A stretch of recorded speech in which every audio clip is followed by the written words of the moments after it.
Rank తక్కువ వచ్చిందా? అయినా కూడా తెలంగాణలోనే అగ్రికల్చర్ చేద్దాం అనుకుంటున్నావా? ఇప్పటిదాకైతే మొన్నటి వరకు కౌన్సిలింగ్ జరుపుకుంటే మనకైతే చాలా మందికైతే సీట్ రాలే కదా! ఇప్పుడు నేను చెప్పేదైతే జాగ్రత్తగా విని మీ ఫ్రెండ్స్‌కి అయితే షేర్ చేయండి.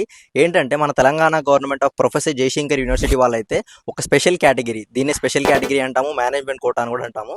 ఇక్కడ ఇంతకుముందు అయితే మనకు మేనేజ్మెంట్ కోటాలో ఎంత ఉండే అంటే 25 నుంచి 20 లక్షల వరకు అయితే మనకు ఉన్న ఫీజుని అందరినీ దృష్టిలో పెట్టుకొని మన Telangana government of professor Jayashankar university ఏం చేసిందంటే మొత్తం కూడా 5 lakhsకి అయితే రెడ్యూస్ చేసింది. సో దీన్ని అయితే అందరూ కూడా యూటిలైజ్ చేసుకోండి. ఎందుకంటే బయటికి ఎక్కడికో వెళ్ళి చదువుకోవడం కంటే మన తెలంగాణలోనే మేనేజ్మెంట్ కోటా కోర్స్ అయితే మనకు జస్ట్ ఓన్లీ 5 lakhsకి అయితే ఆఫర్ చేస్తున్నారు. So please utilise. ఇంకొకటి ఏంటంటే మరి దీనికి కూడా సపరేట్గా కౌన్సిలింగ్ ఉంటుంది. అంటే మీ ర్యాంక్ వైజ్గా మీరు వెళ్ళి కౌన్సిలింగ్ అటెండ్ అయ్యి ఫీజు కట్టుకొని అయితే మనమైతే సీట్ తీసుకోవాల్సి ఉంటుంది, సీట్ లాక్ చేసుకోవాల్సి ఉంటుంది. అయితే ఏ ర్యాంక్ నుంచి ఏ వరకు ఎప్పటి వరకు అనేది నేనైతే ఇక్కడ మెన్షన్ చేస్తున్నాను చూడండి. ఎప్పటి నుంచి అంటే ఈ మంత్ 24th నుంచి 27th వరకు అయితే మనకైతే కౌన్సిలింగ్ జరుగుతుంది. దీన్ని కూడా మీరు వెళ్ళి కౌన్సిలింగ్ అటెండ్ అయ్యి మీరైతే మనీ కట్టుకొని సీట్ అయితే లాక్ చేసుకోవాల్సి ఉంటుంది. ఇంకా ఫర్దర్గా ఏమైనా డౌట్స్ ఉంటే నాకైతే కమెంట్ బాక్స్లో కమెంట్ చేయండి.